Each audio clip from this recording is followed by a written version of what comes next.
Sabe, porém, isto: nos últimos dias sobrevirão tempos difíceis, pois os homens serão egoístas, avarentos, jactanciosos, arrogantes, blasfemadores, desobedientes aos pais, ingratos, irreverentes, desafeiçoados, implacáveis, caluniadores, sem domínio de si, cruéis, inimigos do bem, traidores, atrevidos, enfatuados, antes amigos dos prazeres que amigos de Deus, tendo forma de piedade, negando-lhe entretanto o poder. Foge também destes, pois entre estes se encontram os que penetram sorrateiramente nas casas e conseguem cativar mulherinhas sobrecarregadas de pecados, conduzidas de várias paixões, que aprendem sempre e jamais podem chegar ao conhecimento da verdade. E do modo porque Janes e Jambres resistiram a Moisés, também estes resistem à verdade. São homens de todo corrompidos na mente, réprobos quanto à fé. Eles todavia não irão avante, porque a sua insensatez será a todos evidente, como também aconteceu com a daqueles. Vamos orar mais uma vez. Ó Pai, nós queremos te agradecer mais uma vez, querido Deus, pela tua palavra, Senhor, que está aberta diante dos nossos olhos, e que ora foi lida, Senhor, e na qual nós temos o propósito, Senhor, de meditar, Senhor, e subtrair verdades, ó Pai, subtrair, Senhor, princípios, confrontos, esperança, Senhor, conhecimento, Senhor, vindos do Senhor mesmo. E pedimos que o Senhor nos abençoe, então, neste tempo, Senhor, agora, com teu Santo Espírito, nos ajudando, Senhor, na compreensão, aplicando estas verdades no nosso coração, Senhor, de forma que a nossa vida seja aproximada do Senhor, ó Pai. É o nosso desejo, Senhor, nos submetermos à tua palavra, Senhor. E é por isso que fazemos isso neste culto que é dedicado ao Senhor. É por isso que a abrimos, é por isso que agora vamos voltar a nossa atenção para ela, porque é a tua palavra, Senhor, porque veio do Senhor. E nós te agradecemos por isso, no nome de Jesus. Amém, Senhor. Amém. Meus irmãos, nós temos sabido a situação em que Timóteo se encontrava quando o apóstolo Paulo escreveu esta carta para ele. Nós sabemos, Timóteo, que era um jovem pastor, estava enfrentando lutas no seu ministério, no seu trabalho. Ele estava desanimado, ele estava ficando desencorajado, porque Paulo, que era o seu pai na fé, o seu grande modelo, o seu grande encorajador, estava preso, e a probabilidade do apóstolo Paulo não sair vivo daquela prisão era grande, e o que provavelmente aconteceu, Timóteo não veria mais Paulo.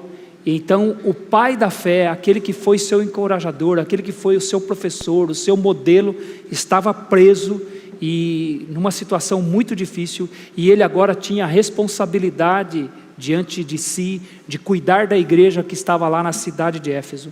Não somente isso, a igreja estava passando por perseguições, o Império Romano estava tornando a vida dos cristãos cada dia mais difícil naqueles dias, e então Timóteo tinha uma grande pressão sobre ele. Ele não tinha o apóstolo Paulo, que era o seu encorajador, o seu pai.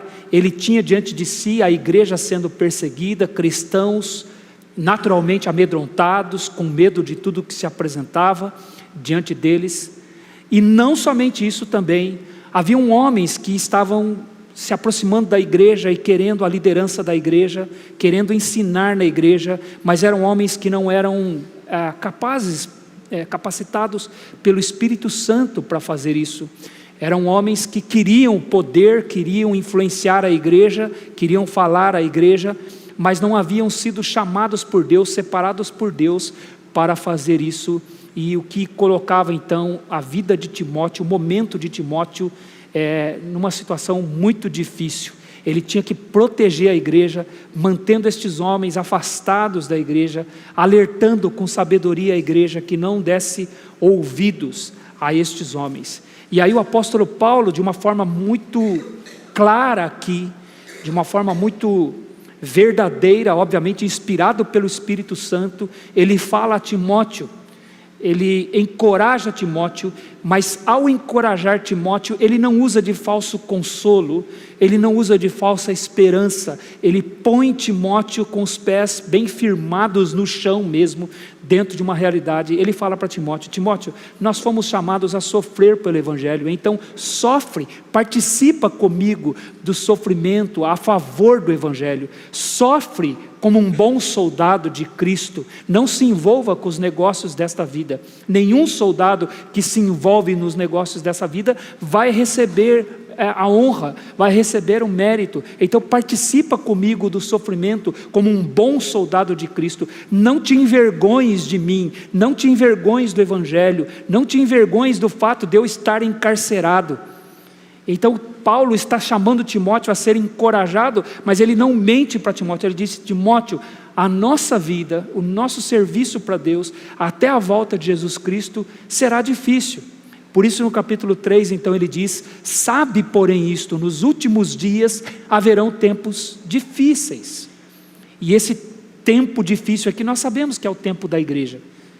A igreja tem vivido os últimos dias desde que ela nasceu, desde que ela foi fundada pelo Espírito Santo, na descida lá em Pentecoste, quando nasceu a igreja cristã, lá em Jerusalém. A igreja tem encontrado tempos difíceis. E então, depois de ter dito tudo o que ele tinha dito para Timóteo nos 2 primeiros capítulos, aqui no capítulo 3 ele diz: saiba disso, tenha consciência disso, conheça isso, entenda isso, que nos últimos dias sobrevirão tempos difíceis.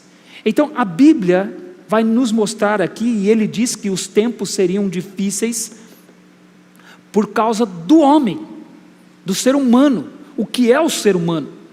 Quem é o ser humano? Com o qual a igreja tem que lidar. Nós temos que lidar conosco mesmos, nós temos que lidar uns com os outros, e nós temos que lidar com as pessoas que estão fora da igreja, a fim de que elas conheçam o Evangelho. Então nosso trabalho é com pessoas, igreja é composta por pessoas. E o que são essas pessoas?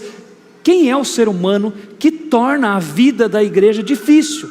Os tempos seriam difíceis para a igreja por causa do quê? Por causa do ser humano. Então ele diz que os tempos seriam difíceis porque os homens seriam egoístas. Então a Bíblia nos mostra que o problema do homem é o amor que ele tem por si mesmo. Esta é a essência do pecado. Nós podemos resumir a essência do pecado nesta palavra. A palavra egoísmo, o amor por si mesmo. O amor que todo ser humano traz. Todo ser humano. É dura a realidade, né? Mas eu vim a este mundo amando a mim mesmo. A Elisa, que acabou de ser apresentada aos irmãos, veio a este mundo amando a si mesmo. Todo ser humano padece deste mal, que é o amor por si mesmo. Todo ser humano é egoísta. É a luta que nós temos. E pelo Evangelho da Graça, você tem aprendido, você tem recebido o poder de Deus para lidar com o seu próprio egoísmo, com o seu próprio pecado. Então o amor por si mesmo é a causa de todas as tragédias que têm acontecido no mundo desde a entrada do pecado na humanidade.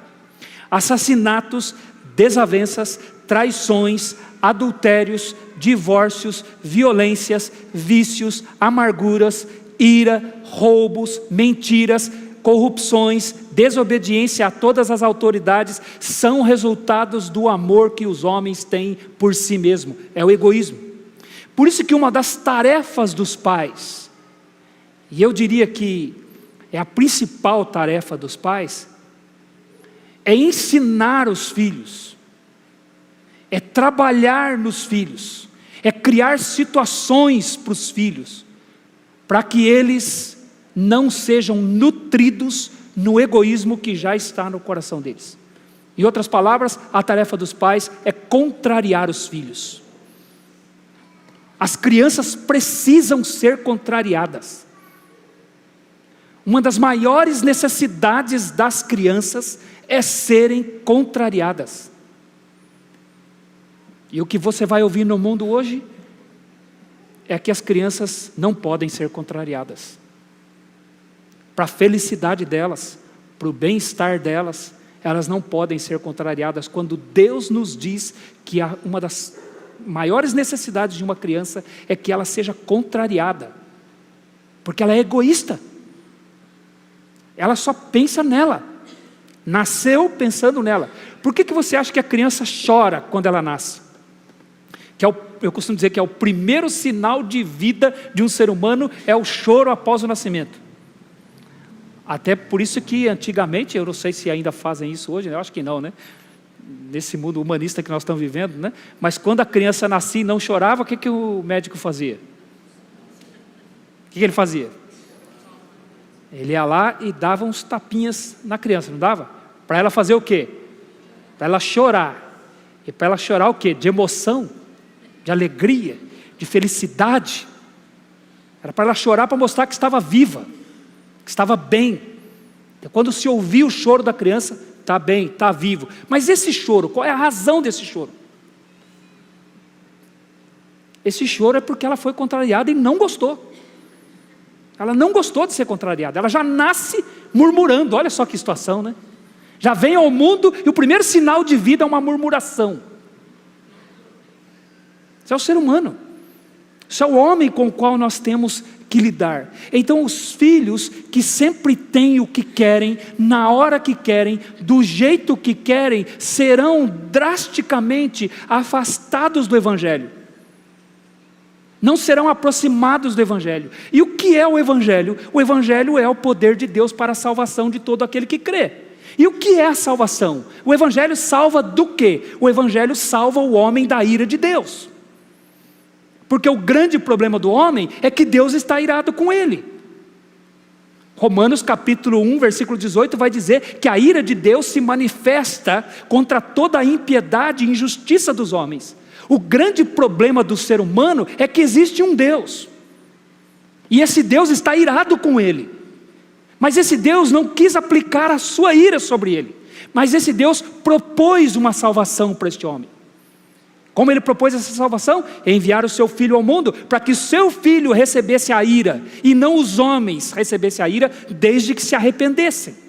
Os homens que se arrependem não recebem a ira de Deus. Deus a derramou sobre seu próprio filho, e estes homens então são salvos. São salvos do quê? Da ira de Deus. Então o grande problema do homem não é existir o diabo, é existir Deus. A existência de Deus é o grande problema do ser humano, porque Deus está irado com ele. Então o Evangelho é a salvação do quê? Da ira. E por que Deus está irado? Por que Deus está irado com o ser humano? Deus está irado com o ser humano porque o ser humano é egoísta. Essa é a razão da ira de Deus, é o fato dele só pensar em si mesmo. Porque ao pensar em si mesmo, ele desobedece todos os mandamentos de Deus. E como se resumiu o mandamento de Deus? O Senhor Jesus resumiu isso em Mateus capítulo 22, a partir do versículo 34. Quando perguntado a respeito do maior dos mandamentos, o que ele respondeu? Amarás o Senhor teu Deus de todo o teu coração, de todo o teu entendimento e de toda a tua alma. Este é o primeiro e principal dos mandamentos. O segundo semelhante a este é: amarás o teu próximo como a ti mesmo. E o que leva as pessoas a transgredirem os dois maiores mandamentos? É o amor que elas têm por si mesmo. E isso desperta o quê? A ira de Deus. Por que Deus está irado? É por isso que às vezes a gente não entende, né? Por que Deus permitiu isso? Por que Deus age assim? Por que Deus faz assim? Só por causa disso Deus faz? Não, é por tudo isso, sabe por quê? Porque tudo que o ser humano faz é pensando em si mesmo. Você está entendendo isso? Tudo que o ser humano faz é pensando em si mesmo. Tudo. Por isso que Romanos capítulo 14 diz que se alguém faz alguma coisa com dúvida, peca, porque não provém de fé. E tudo o que não provém de fé é... Lembra desse versículo? Tudo o que não provém de fé é pecado. Tudo o que não provém de fé é pecado. Logo, se eu faço algo que não é baseado na fé, e a fé é eu confiar em Deus, crer nele, saber que é para Ele que eu devo viver, é Ele que eu devo amar, eu devo negar a mim mesmo por causa dele e por causa do meu próximo, isso é a fé. Tudo que não vem disso é pecado. Porque se não vem disso, é para si mesmo, é para a sua própria satisfação, é para o seu próprio prazer, então é pecado. Então uma pessoa não peca quando ela está matando alguém lá na rua. Uma pessoa não peca quando ela está roubando. Também porque está matando, também porque está roubando. Mas por que ela está matando? Por que ela está roubando? Uma pessoa não peca quando está adulterando, somente. Quando está mentindo, quando está desobedecendo. Uma pessoa peca quando está respirando. Sabe por quê? Porque ela está respirando o ar de Deus. E isso não vem da fé dela, vem do amor que ela tem por ela mesma, e ela nem agradece a Deus pelo ar que Ele dá para ela. Por isso que a Bíblia vai dizer que tudo que não provém de fé é pecado, porque é por causa do egoísmo. É pelo amor que a pessoa tem por si mesmo. E é por isso que pais, então, são chamados a conduzirem seus filhos, afastando-os do egoísmo que já está em seus corações. A criança mimada, que tem sempre o que quer, na hora que quer, do jeito que quer, será fortalecida no seu egoísmo. O coração dela endurece mais para receber o Evangelho. Por isso que 1 Reis capítulo 1, versículo 6 vai dizer que Adonias, o filho de Davi,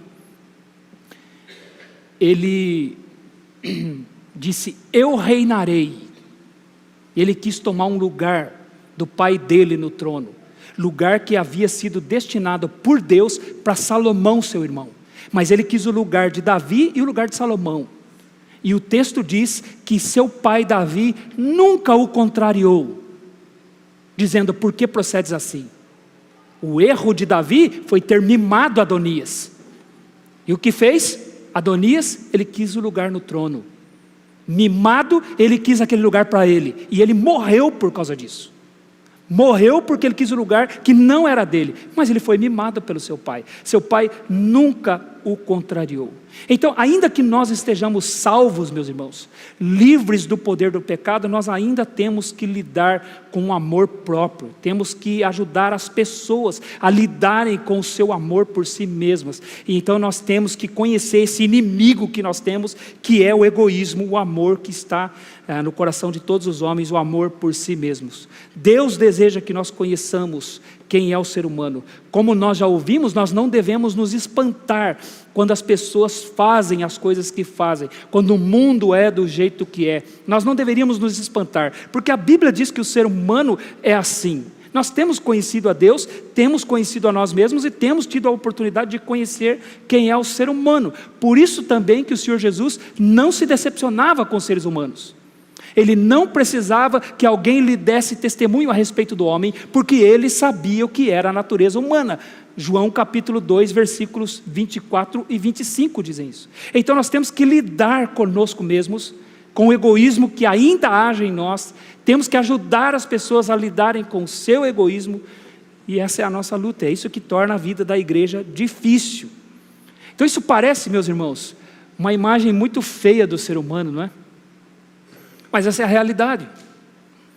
Quando nós conhecemos o ser humano como ele é de fato, parece que não há nada para dizer de bom a respeito dele.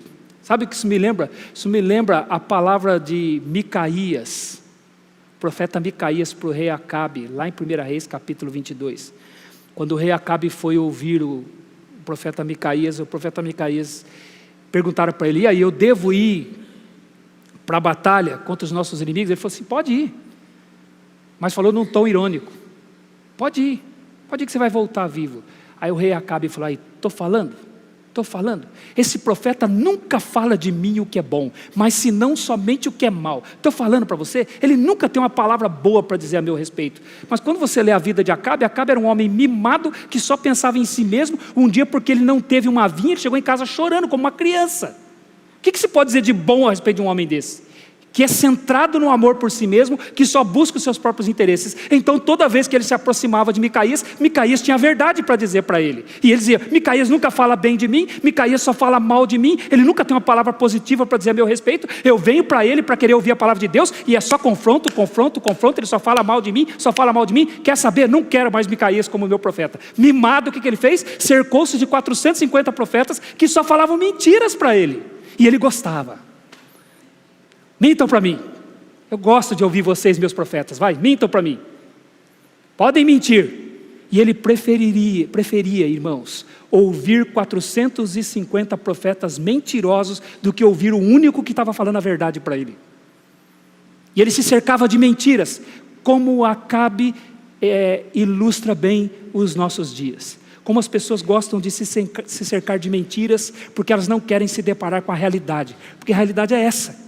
Ela não é bonita, não é uma realidade bonita. Então Deus deseja que nós saibamos que os dias da igreja serão difíceis, porque nós somos assim, lidamos com pessoas assim, e isso é que torna a vida da igreja difícil. Então nós vimos que os dias serão difíceis por causa do amor próprio. E o que decorre do amor próprio? O que decorre do egoísmo? O que decorre disso? Nós vimos que decorre disso a avareza, o amor ao dinheiro. É com o dinheiro que as pessoas buscam satisfazer seus próprios desejos. Por isso é que em segundo lugar vem: os homens serão egoístas, avarentos. A avareza é o amor, literalmente o amor à prata, o amor ao que o dinheiro pode dar, e as pessoas são assim. Então elas amam a si mesmas e amam o dinheiro, porque o dinheiro pode comprar para elas aquilo que elas querem. Outro dia a gente comprou um sorvete, e aí no palito do sorvete estava escrito assim: o amor não compra felicidade, mas compra sorvete.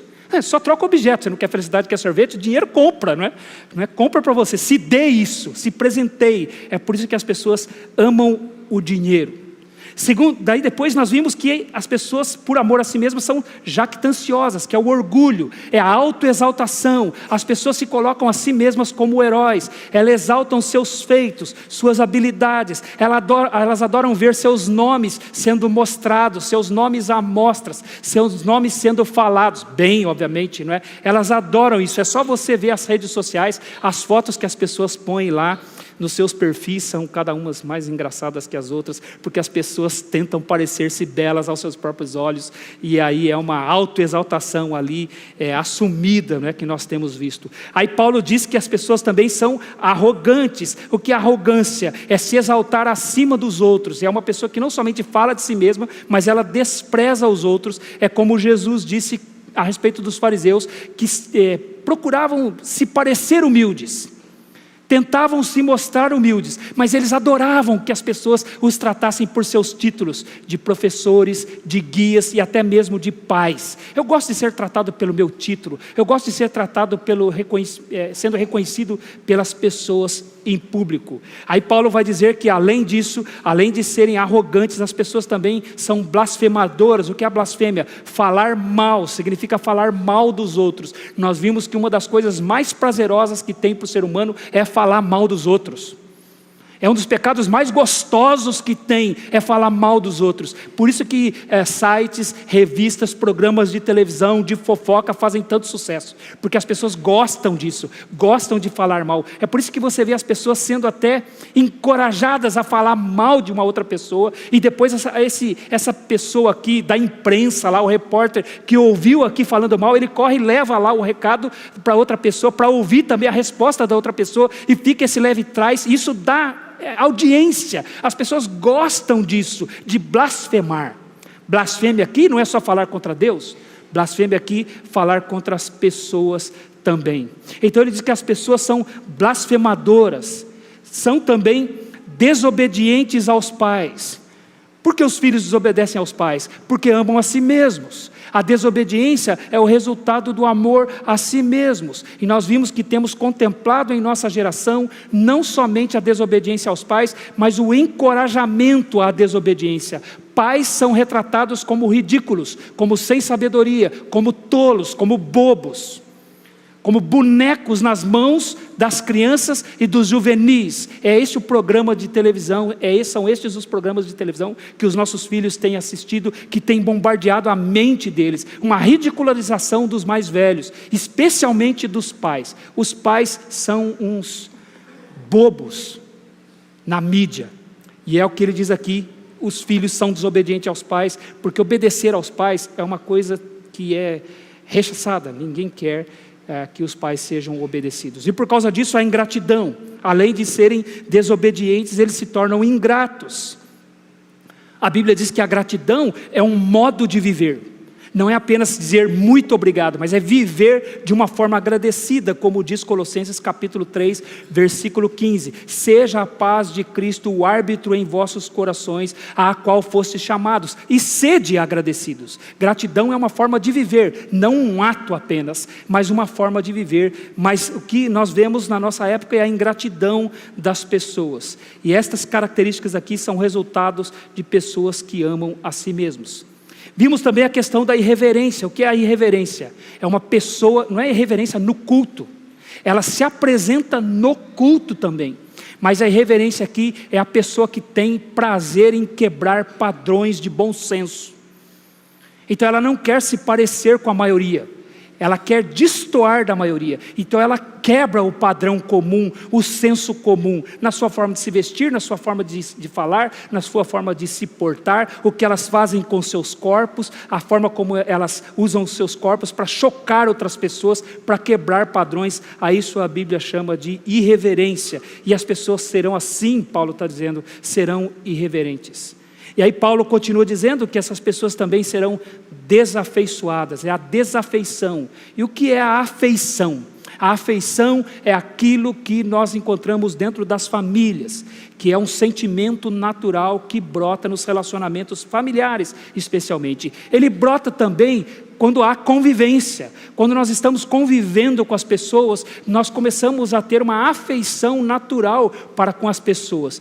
Por exemplo, às vezes você tem uma afeição natural com um vizinho seu, porque você mora perto dele há tantos anos, você convive com ele há tanto tempo, que desenvolveu-se ali uma afeição natural. Isso é fruto da graça comum de Deus, para que a humanidade não seja destruída por causa do seu egoísmo. Mas o que o egoísmo faz? O egoísmo cresce a tal ponto de que a própria afeição natural começa a ser destruída. Por isso é que ele diz aqui que os homens serão desafeiçoados.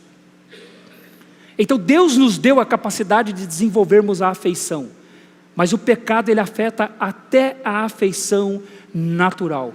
E é por isso que famílias são desfeitas, a sociedade se destrói, porque perde a sua base, onde na família é que brota, é nutrido, surge a afeição natural, que mantém relacionamentos, que mantém uma estrutura. O pecado destrói até isso. E é por isso que nós temos assistido tanta frieza dentro de famílias.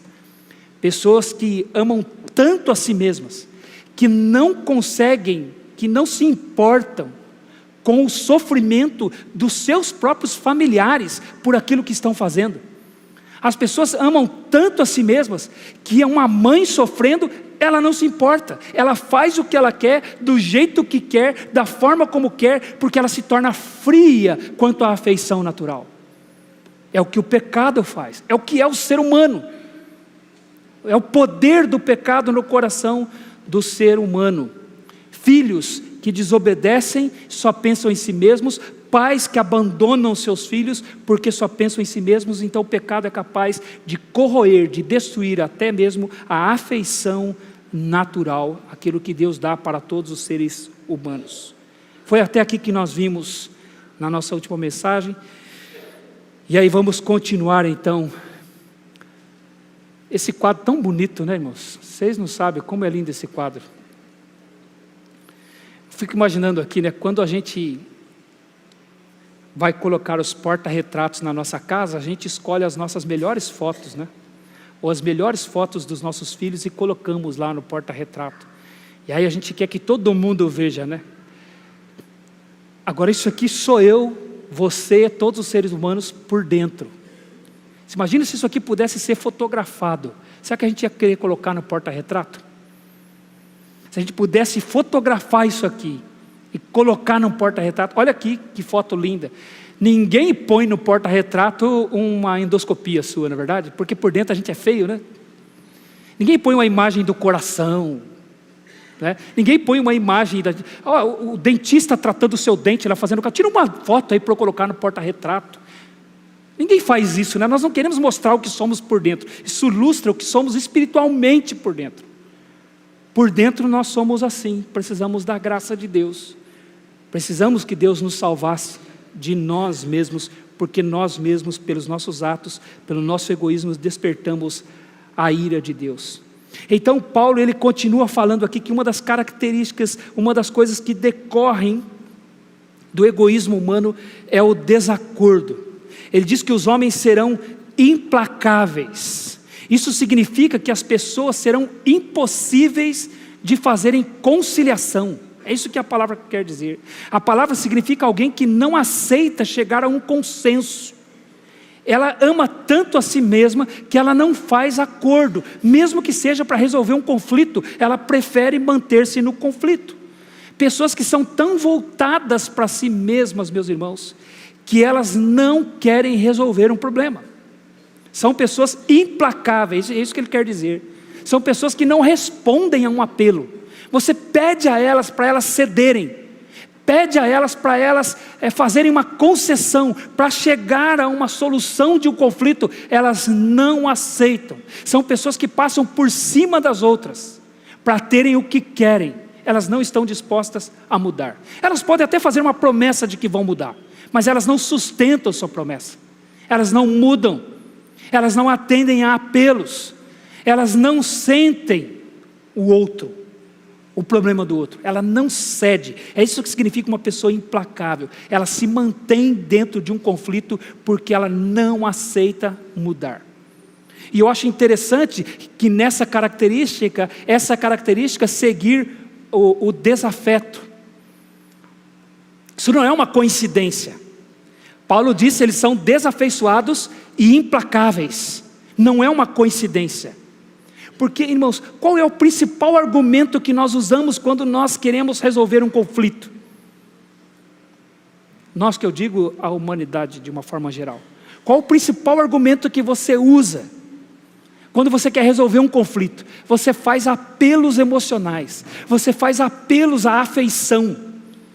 Você pede que a pessoa faça aquilo para manter um bom relacionamento, para manter uma harmonia dentro da família, muitas vezes. Mas a pessoa é tão desafeiçoada que ela se torna implacável. A gente tenta usar o afeto natural como um argumento para tentar resolver a questão, mas você não consegue. Meus irmãos, nós vemos isso muitas vezes dentro de famílias, e certamente você conhece algum caso, isso é muito comum. Quando os pais morrem, os pais muitas vezes são aquele elo de ligação para a afeição natural. E quando os pais morrem, fica uma herança para ser dividida. E certamente você conhece histórias, né? Você talvez já ouviu falar de um irmão até tirou a vida do outro por causa de herança. Porque as pessoas se tornam implacáveis. Os pais se foram, aí aquele elo de ligação da afeição natural se foi. Isso está até na Bíblia, irmãos. Se você não conhecia nenhum caso, vou citar um para você que você vai lembrar que você conhecia sim. Tem um caso na Bíblia. Você lembra quando Jacó, ele enganou Esaú para querer a bênção dele? Aí Esaú ficou tão irado com Jacó, que ele falou, eu vou matar Jacó, mas não posso fazer porque papai está vivo. A afeição que ele tinha pelo pai, a afeição natural, impedia ele de matar o irmão dele. E aí ele falou, mas vem dias em que meu pai vai morrer, e eu vou pegar meu irmão. Aí a mãe escutou, ela escutou e falou, olha Jacó, fuja, porque teu irmão depois que morrer teu pai vai querer te matar. Jacó foge, meus irmãos. Você está até na Bíblia um caso desse. Esaú tinha se tornado implacável. A única coisa que continha ele era o afeto natural que ele tinha pelo pai. Mas quando o pai morresse, ele colocou no coração dele: a hora que meu pai morrer, eu mato meu irmão, eu me vingo do meu irmão. E foi a misericórdia de Deus que não deixou Esaú matar Jacó. Foi a misericórdia de Deus, porque ele havia se tornado implacável. E é isso que a Bíblia nos diz: os homens são implacáveis. Aí o apóstolo Paulo diz que também as pessoas se tornam caluniosas, elas são marcadas por calúnia. E a palavra aqui traduzida por calúnia, irmãos, é a mesma palavra que em 1 Pedro capítulo 5, versículo 8 é traduzida por diabo.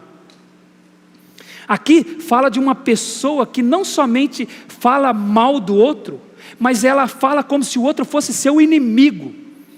Aqui é a blasfêmia um pouco mais funda, um pouco mais abaixo, num nível mais inferior, porque ela não somente fala mal dessa pessoa, mas agora ela fala como se a pessoa fosse sua própria inimiga. Ela faz acusações contra essa pessoa, ela levanta acusações contra essa pessoa.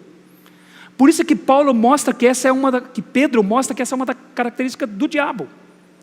Lá em 1 Pedro capítulo 5, versículo 8, ele vai dizer: sede sóbrios e vigilantes, porque o diabo, o caluniador, aquele que faz calúnia, vosso adversário, anda em derredor como o leão que ruge, procurando alguém para devorar. Então o diabo, ele é o inimigo do crente.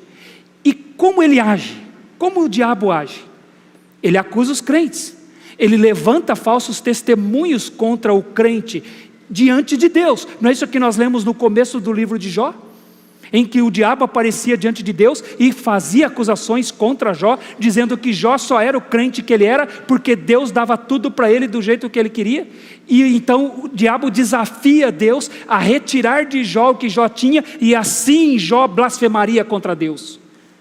E Deus permite que o diabo toque na vida de Jó, e você conhece a história, e o diabo tocou nas coisas de Jó, tocou nos filhos de Jó, e tocou na saúde de Jó, mas a Bíblia diz que em tudo isso Jó nunca pecou, e nem atribuiu a Deus falta alguma. No capítulo 2 de Jó vai dizer que Jó nunca pecou com os lábios, então as acusações de Satanás se mostraram falsas. Mas o caluniador aqui, ele age assim. Ele age como o diabo, ele faz acusações contra as pessoas que não atendem seus interesses. Como ele ama a si mesmo, ele busca seus próprios interesses. Se as pessoas não o apoiam nisso, se as pessoas não concordam com ele nisso, ele se torna então um caluniador. Ele é contra essas pessoas, ele acusa essas pessoas. E como ele não se concilia, como ele não se reconcilia com essas pessoas, ele procura motivos para justificar o que ele está fazendo, então caluniando contra as pessoas. E essa sua falta de reconciliação faz com que ele então faça acusações. Ele se torna um caluniador. Por que ele faz isso? Porque ele ama a si mesmo. E aí Paulo diz que além de caluniadores, o Espírito Santo, através de Paulo, diz que os tempos da igreja seriam difíceis, porque os homens seriam sem domínio de si, no versículo 3. Esse adjetivo aqui, irmão, sem domínio de si, ele só aparece aqui, em todo o Novo Testamento. Ele se refere a uma pessoa que não se controla, não tem domínio próprio, não exerce isso. Ele é tão voltado para as suas próprias paixões que ele não controla, ele deseja e não pode conter suas próprias paixões. É isso que significa sem domínio de si. Seu amor por si mesmo faz com que ele fique incontido. Jesus usou, ainda que não seja um adjetivo lá em Mateus capítulo 23, mas numa forma nominal, o Senhor Jesus usa uma palavra que tem a mesma raiz desse adjetivo aqui, falando dos fariseus. Ele disse: ai de vós, escribas e fariseus, hipócritas, porque limpais o interior do copo, mas o seu interior está cheio de rapina e intemperança. Então, o que significa que os escribas e fariseus pareciam bonitos por fora, como um copo limpo, mas por dentro eles estavam cheios de rapina e intemperança, ou seja, faltava a temperança. E o que é a temperança? A temperança é o controle dos próprios desejos. Faltava isso a eles, controlar o seu próprio desejo. Isso é uma característica do egoísmo, irmãos. Controlar os desejos. A falta de domínio próprio significa isso. Uma pessoa que não controla aquilo que deseja, ela fica incontida. Um dos aspectos da graça comum de Deus, meus irmãos, é o controle. É o controle de si mesmo. Por que que as pessoas não estão desenfreadas por aí? Por que que as pessoas não estão aí sem controle, buscando os seus próprios interesses? Sendo que isso está no coração delas. Por quê? Porque Deus, na sua graça comum, Ele dá condições na sociedade para que as pessoas exerçam um certo domínio sobre seus desejos. Elas pensam nas consequências. O Estado, irmãos, o governo, uma das funções do governo é punir o malfeitor. Romanos capítulo 13 diz isso. Então, porque as pessoas têm medo da punição, elas exercem um domínio sobre si. Mas o que Paulo está dizendo é que o pecado vai corroer também isso, e as pessoas vão perderem o domínio de si. Isso torna a vida da igreja muito difícil. Se a pessoa desobedece às leis, ela sabe que terá consequências, mas as pessoas vão perdendo o temor do Estado, vão perdendo o temor do governo, e começam a fazer aquilo que está em seus corações. Meus irmãos, basta observarmos o que as pessoas fazem quando elas acham que o Estado vai estar ausente. Se você acompanhou as notícias recentemente, lá na Europa, houve pessoas saqueando lojas, invadindo mercados, num protesto. Você veja, não é uma questão de boa educação, de boa instrução, porque você vê países de primeiro mundo, onde as pessoas estão nas melhores escolas, nas melhores universidades, mas quando elas percebem a ausência do Estado, elas demonstram como elas não têm domínio próprio, e invadem lugares, arrancam coisas que não pertencem a elas. Esta semana, nos Estados Unidos, pessoas estão invadindo casas, sabe por quê? Porque as pessoas estão saindo de casa, fugindo do furacão, mas tem gente que vem atrás, invadindo casas, pegando as coisas, roubando as coisas. Pessoas de primeiro mundo com boa instrução, em boas escolas, mas o que tem dentro do coração delas? Falta de domínio próprio. E quando elas percebem que não haverá consequências, que o Estado não está presente, que as leis não poderão ser aplicadas a elas, o que elas fazem? Elas vão, invadem e pegam. Sabe por quê? Porque não é uma questão de escolaridade, meus irmãos. Não é uma questão de estar no primeiro mundo. É uma questão daquilo que nós temos dentro do nosso coração. A falta de domínio próprio. Então, se eu desejo e não haverá nenhuma punição para mim, eu pego. Por isso que eu tenho gente que é pela misericórdia de Deus, porque senão eu acho que tem crente que ia se decepcionar no céu. Porque tem gente que acha que vai chegar no céu, lá não vai, lá pode tudo. Não haverá punição mais. Então todos os meus desejos poderão ser atendidos. Não é bem assim. Mas Paulo diz que as pessoas então são sem domínio de si, elas perdem os temores e fazem aquilo que querem do jeito que querem. São sem domínio de si, cruéis. A crueldade é uma outra característica do ser humano, irmãos. Essa palavra aqui, ela era usada na antiguidade, meus irmãos. O quadro é feio, meus irmãos. Pastor, você já disse que é feio, mas irmãos, é mais feio do que feio. Essa palavra crueldade aqui, ela era usada na antiguidade para falar de um animal não domesticado, um animal selvagem, que quando ele quer saciar a sua fome, ele vai e morde a sua presa, ele dilacera a sua presa com seus dentes, ele a mata para se alimentar dela, para saciar a sua fome. E aplicado aos homens, aplicado aos seres humanos aqui, fala da frieza das pessoas em passar por cima das outras, para terem seus desejos atendidos.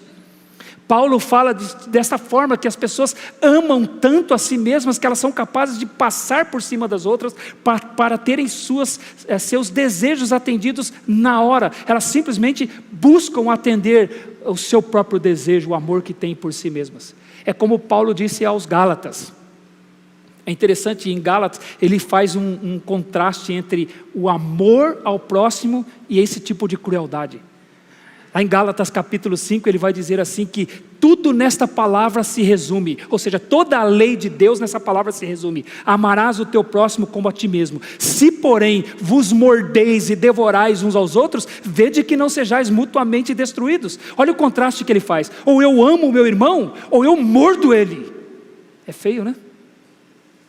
Ou eu amo ele, ou eu dilacero ele, ou eu devoro ele, como um animal que vai usar ele para atender os meus desejos, que vou usar ele para satisfazer a mim mesmo.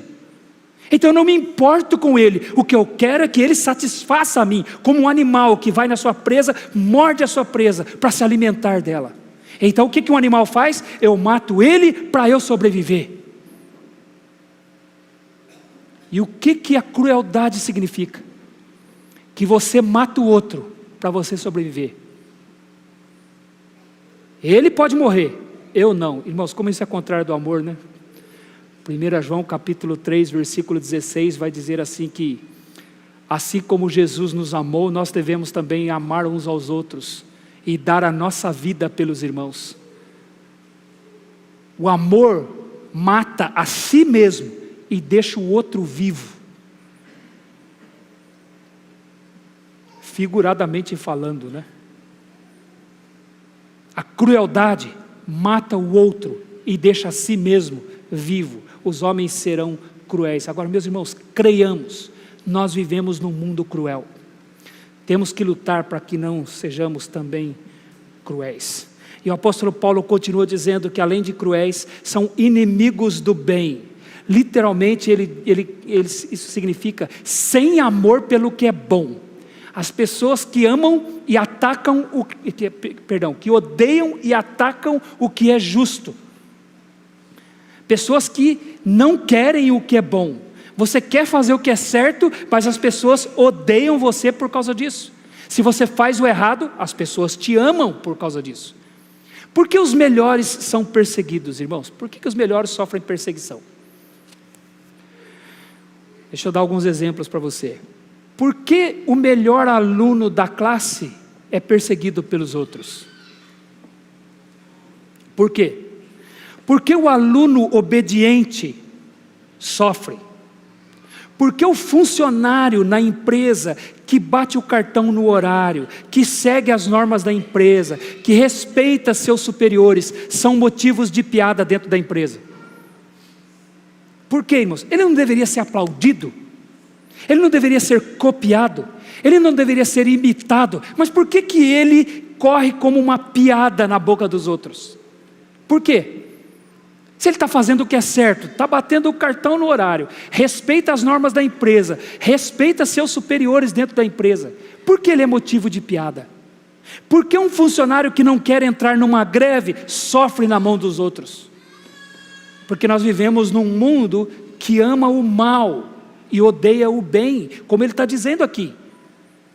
São pessoas que odeiam o que é justo, e isso já é antigo na humanidade. Por que Caim matou Abel?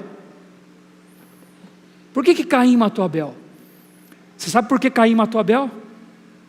Porque Abel fez o que é certo. E quando Abel fez o que é certo, expôs o que Caim fazia de errado. Então, ao invés de se arrepender e copiar Abel, o que Caim fez? Matou Abel para resolver seu problema. Isso é o amor à injustiça. É o amor ao que é errado. Ele foi um inimigo do bem. Por que aqueles que querem viver corretamente serão perseguidos, a Bíblia diz? Porque nós vivemos num mundo, irmãos, de valores invertidos, que amam a injustiça. Aí Paulo continua dizendo que, além de serem inimigos do bem, no versículo 4 ele diz que as pessoas são traidoras. A traição, a palavra aqui fala da disposição de trair. Ela traz a ideia, irmãos, de falta de lealdade. Num relacionamento é preciso haver lealdade para que o relacionamento seja saudável. Lealdade, irmãos, quer dizer alguém que está com você, que está junto de você. Ela defende você. Quando alguém se aproxima dela e fala mal de você, ela defende você. Ela é leal a você. Ela não acompanha o outro quando o outro começa a atacar você para ela. Ela é leal. Ela é uma pessoa que ela não te trai. Então, quando a gente pensa em traição, a gente lembra muito de Judas, né, que traiu Jesus. A gente lembra muito de casais onde um dos cônjuges comete adultério, houve uma traição. A traição pode ser uma coisa muito corriqueira. Se alguém encosta perto de você e fala mal de uma outra pessoa para você, se você ouve isso, se você a acompanha nisso, você está traindo aquela outra pessoa. Falta de lealdade. A lealdade faz com que você defenda a outra pessoa. O que nós vivemos num mundo marcado por pessoas que traem. A traição está em toda parte. E aí Paulo diz que as pessoas também serão atrevidas. Aqui fala de uma pessoa que se lança à frente, irmãos. A figura aqui, ela é interessante, né? Ela lembra quando um corredor está correndo, você certamente já viu isso, quando um corredor está correndo na corrida e ele está chegando, está se aproximando da linha de chegada, o que ele faz com o corpo dele? Ele lança a cabeça para frente, não é? É o esforço que ele faz para se lançar, para chegar na frente do outro. Só que no caso do corredor lá, é uma boa atitude. Aqui é uma má atitude. Aqui é a pessoa que corre, que se lança à frente. Essa é a ideia do atrevimento. Porque ela está com pressa de ter o que ela quer. Ela corre para chegar em primeiro lugar. Por quê? Para ela ter o que ela quer na frente dos outros. Porque se os outros chegarem na frente dela, ela não vai ter. Então ela se lança para frente, ela é atrevida. Significa ansiedade, pressa em ter o que quer, na hora que quer, do jeito que quer. Então nós vivemos numa sociedade assim, a época da pressa. Você não pode esperar. Você tem que ter tudo o que você quiser, na hora que você quer. Isso se chama atrevimento, biblicamente falando. Uma pessoa atrevida. E Paulo continua falando, uma pessoa presunçosa. A palavra aqui é a palavra enfatuado. É uma pessoa que ocupa todo o espaço. É um pouco semelhante ao orgulho, à arrogância, né? À jactância. Essa ideia aqui, irmãos, é de fumaça. Sabe quando você acende um fogo dentro de uma casa e a fumaça ocupa todos os cômodos da casa, você não consegue enxergar mais? É essa pessoa. A pessoa é a fumaça. Ela ocupa tudo, ela não dá espaço para ninguém. Uma pessoa presunçosa. Tudo é sobre ela, tudo é para ela, tudo é para os seus próprios interesses e ela tem que ser atendida o tempo todo. E aí então o apóstolo Paulo diz que a pessoa, além de ser traidora, atrevida, enfatuada, ele termina dizendo no versículo 4, antes amigos dos prazeres que amigos de Deus. Uma outra característica do amor próprio, meus irmãos, é o amor ao prazer. Por amar a si mesma, a pessoa ama o prazer. A ideia aqui é o bem-estar. Amar o bem-estar. É amar o próprio corpo e gratificar o corpo em tudo o que lhe dá prazer. A ideia da expressão aqui, irmãos, não é amar mais a Deus do que amar mais o prazer do que a Deus. A ideia da expressão aqui é amar o prazer no lugar de Deus. É amar o prazer e não a Deus. O que ele está dizendo é que nós vivemos num mundo onde as pessoas trocam o Deus por prazer. E o que nós temos visto à nossa volta? Uma verdadeira idolatria do prazer, meus irmãos. Tudo tem que ser prazeroso. Tudo tem que dar prazer. O trabalho tem que dar prazer. O estudo tem que dar prazer. O culto tem que dar prazer. A vida tem que dar prazer. Tudo tem que envolver lazer. Paulo está dizendo aqui que nós estamos vivendo num mundo, irmãos, que ama o lazer. Isso vem da filosofia grega. Era o mundo que Timóteo estava inserido. Era o mundo que Paulo estava inserido. Tudo tem que ser prazeroso.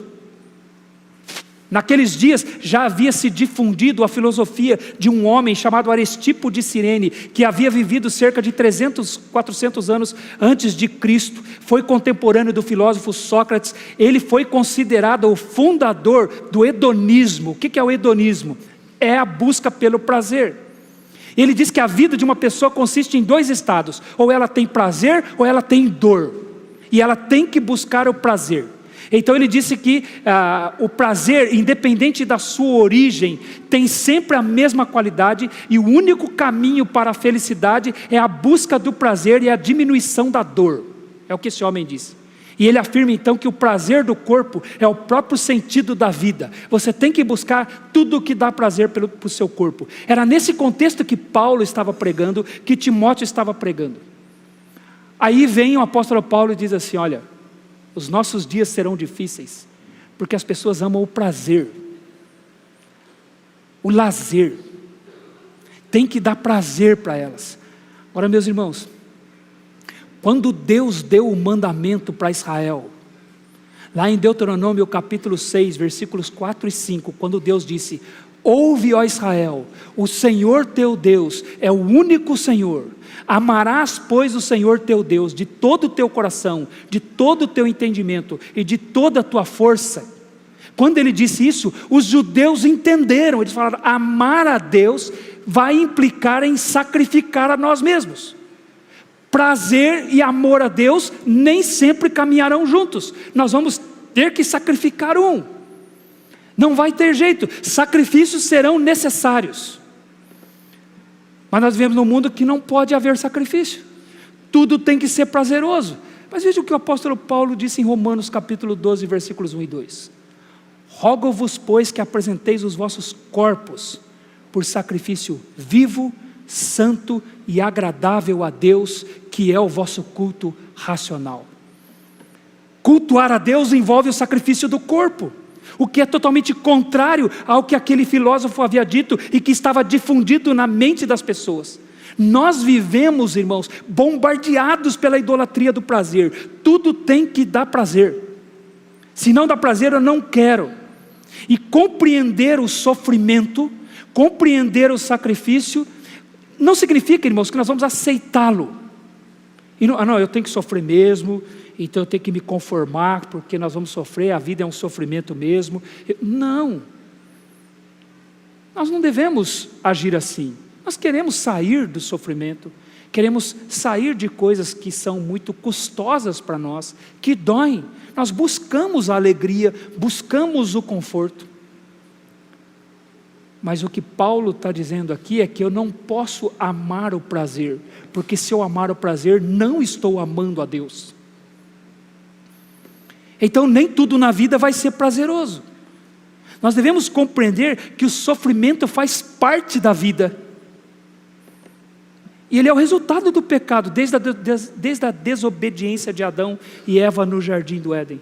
Nós devemos compreender que amar a Deus implicará em sacrifício.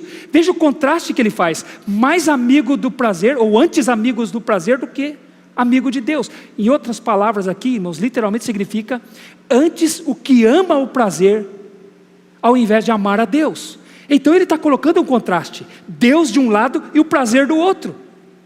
O que ele está dizendo? Nós não podemos fugir dessa realidade. Nem tudo vai ser prazeroso na vida. Nós vamos ter que lidar com o sofrimento.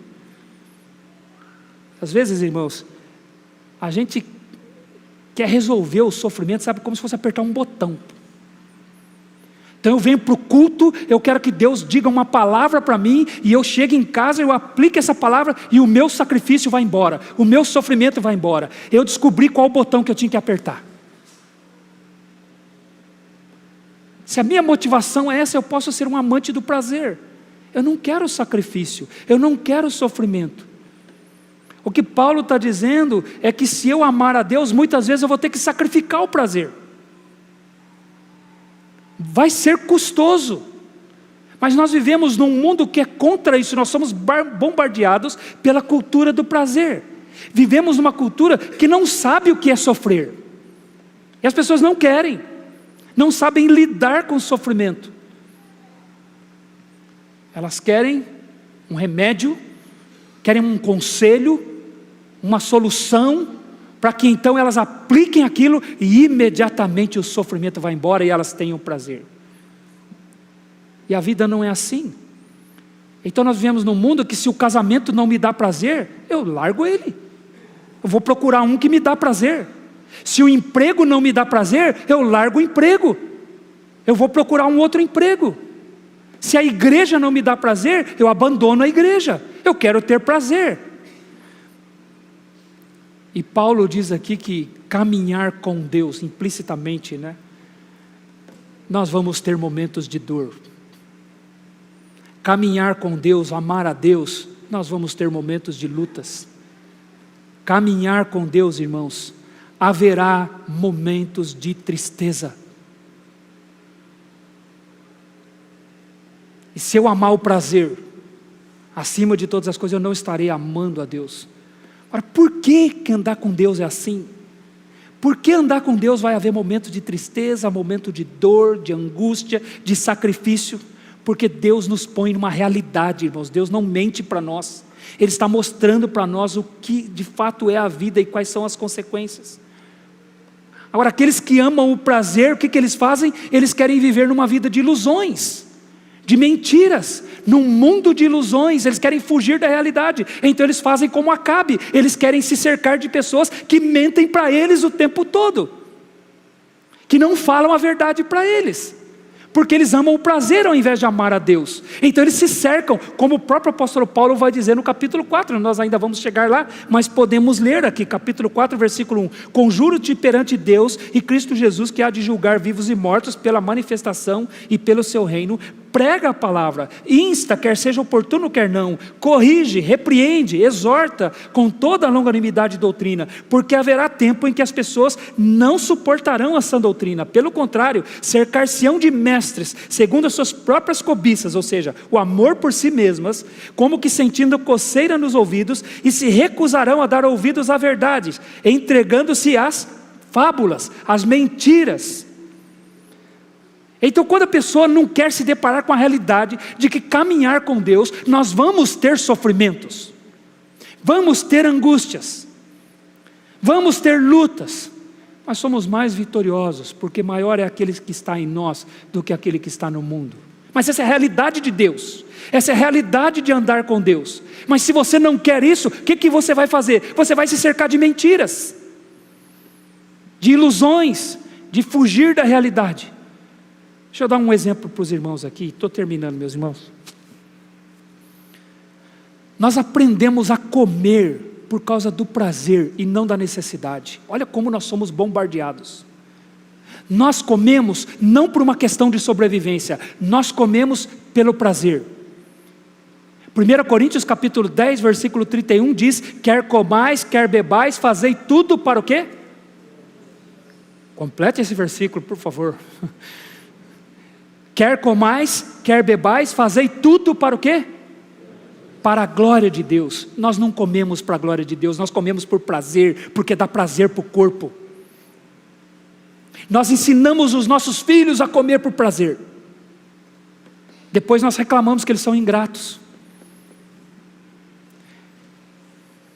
Quantas vezes nós perguntamos para os nossos filhos, o que você quer comer hoje? O que você quer comer hoje? O que tem? Tem isso. Não, isso eu não quero. Não, mas tem isso. Também não quero. Tem isso. Por quê? Porque nós somos bombardeados pela cultura do prazer. Comer tem que ser prazeroso. E nós não comemos para ficarmos satisfeitos e sobrevivermos. Em outras palavras, não comemos para a glória de Deus. Então nós treinamos os nossos filhos no egoísmo. Ele que ele não gosta, irmãos, paladar é formado, irmãos. Essa ideia de que nasceu com aquele paladar não existe. Vá na África e vá num lugar onde a criança só tem mandioca para comer e pergunte se os pais perguntam o que ela quer comer hoje. Pergunta. Ele comeu mandioca a vida inteira. Ele só come mandioca, ele só conhece mandioca, então ele gosta de mandioca, ele ama mandioca. Porque ele não é treinado pela cultura do prazer. Mas nós somos treinados. Aí eu quero que o evangelho seja prazeroso, que Deus seja prazeroso, que tudo tem que ser prazeroso para mim. E se o meu casamento vai mal, tem alguma coisa errada com Deus, porque Deus não está sendo prazeroso para mim. Se os meus relacionamentos familiares de alguma forma estão sendo instrumentos nas mãos de Deus para moldar o meu caráter e estão me fazendo sofrer, porque aquele sofrimento é necessário para mim, faz parte do plano de Deus para mim. Eu quero outra coisa, eu quero um outro Deus, eu quero uma outra palavra, eu quero uma outra igreja, eu quero viver sem esse problema. Por que nós pensamos assim? Porque nós somos rodeados pela cultura do prazer. E sem perceber, nós nos tornamos mais amigos dos prazeres do que amigos de Deus. Andar com Deus, irmãos, muitas vezes não vai ter prazer. Mas é a realidade, não é a mentira. nem mesmo no céu será um lugar de prazer como nós imaginamos, como nós pensamos. O céu, irmãos, será um lugar de prazer, você sabe por quê? Porque nós vamos dar a Deus aquilo do que Ele é digno, que é toda a honra e toda a glória. O nosso prazer vai ser Deus, o Senhor será o nosso prazer. Lá de fato nós não teremos mais lutas, não teremos mais lágrimas, não teremos mais tristezas. Mas por quê? Porque vamos amar a Deus como Ele é digno de ser amado, como Ele é digno de ser glorificado. E nós vamos trabalhar para Ele. Pastor, eu pensei que o céu seria férias eternas. Você vê como nós somos influenciados pela cultura do prazer? Como nós sonhamos não ter que trabalhar mais. Aí eu digo para você, o Senhor Jesus disse, meu Pai trabalha até agora, eu trabalho também. Se Deus no céu trabalha, por que você acha que nós vamos trabalhar lá? Eu acho que nós vamos trabalhar lá. O que nós não vamos ter é o peso, a tristeza que nós sentimos com o trabalho hoje por causa do nosso egoísmo. Como não vai ter o egoísmo mais, não vai ter problema trabalhar. O problema não é o trabalho, é o nosso egoísmo. É o amor que nós temos por nós mesmos. Então o nosso prazer será Deus, que é digno de toda a honra e de toda a glória. Agora, por que a nossa vida é difícil aqui, irmãos? Por que é difícil nós enxergarmos tudo isso aqui no ser humano? Por que é difícil enxergar que os homens são egoístas? Pastor, não é difícil. Não, irmãos. Vamos ler de novo aqui. Porque os homens serão egoístas, avarentos, jactanciosos, arrogantes, blasfemadores, desobedientes aos pais, ingratos, irreverentes, desafeiçoados, implacáveis, caluniadores, sem domínios de si, cruéis, inimigos do bem, traidores, atrevidos, enfatuados, amigos dos prazeres que amigos dos prazeres que amigos de Deus. Por que é difícil enxergar tudo isso numa pessoa? Nós olhamos para as pessoas com tanto otimismo, né? Sabe por que é difícil? Por causa daquilo que ele diz no versículo 5. Porque essas coisas se escondem atrás de uma forma de piedade, tendo forma de piedade, negando-lhe entretanto o poder. Foge também deste. Sabe o que o apóstolo Paulo fez aqui? Ele pegou todas essas características e derramou numa única pessoa. E essa pessoa disfarça tudo isso por uma forma de piedade. Ele esconde tudo isso atrás de uma capa de piedade. E aí Paulo fala para Timóteo, foge desse. Sabe por quê, irmãos? Olha a luta de Timóteo. Eram homens assim, com todas essas características neles, que estavam querendo entrar na igreja e ensinar na igreja, pregar na igreja, falar às pessoas na igreja. E Paulo diz, foge também destes, fuja deles. Olha o trabalho que Timóteo tinha. Por isso que os dias são difíceis, porque temos que lidar com pessoas assim, e haverá pessoas assim até querendo ensinar a igreja, irmãos, assumir a liderança da igreja, e essas coisas escondidas atrás de uma forma de piedade. Por isso que é difícil identificar, por isso que é difícil notar, mas esta é a realidade com a qual a igreja vai ter que lidar. Esses são os seres humanos. O quadro não é bonito, né? Os irmãos sabem que eu gosto de pintar, né? Se eu conseguir pintar um quadro desse, você quer de presente? Vou colocar na sua sala. É feio, né, irmãos? Mas não é uma mentira. É a palavra de Deus. Deus quer que nós tenhamos esta consciência. Você sabe por quê? Porque Ele quer que nós saibamos que a graça dEle é maior do que tudo isso. Que Ele foi capaz de me salvar disso aqui, destas coisas. Ele é capaz de me salvar do amor que eu tinha por mim mesmo, que eu ainda tenho, mas que recebi graça para lidar com Ele agora. E Ele quer que nós saibamos que nós lidamos com pessoas assim, e é por isso que os dias da igreja são difíceis, mas são dias em que a igreja também está debaixo da graça dEle, para poder lidar com essas coisas e até fugir de pessoas assim, como era o caso de Timóteo. Vamos orar, vamos agradecer a Deus pela palavra dEle que não mente para nós.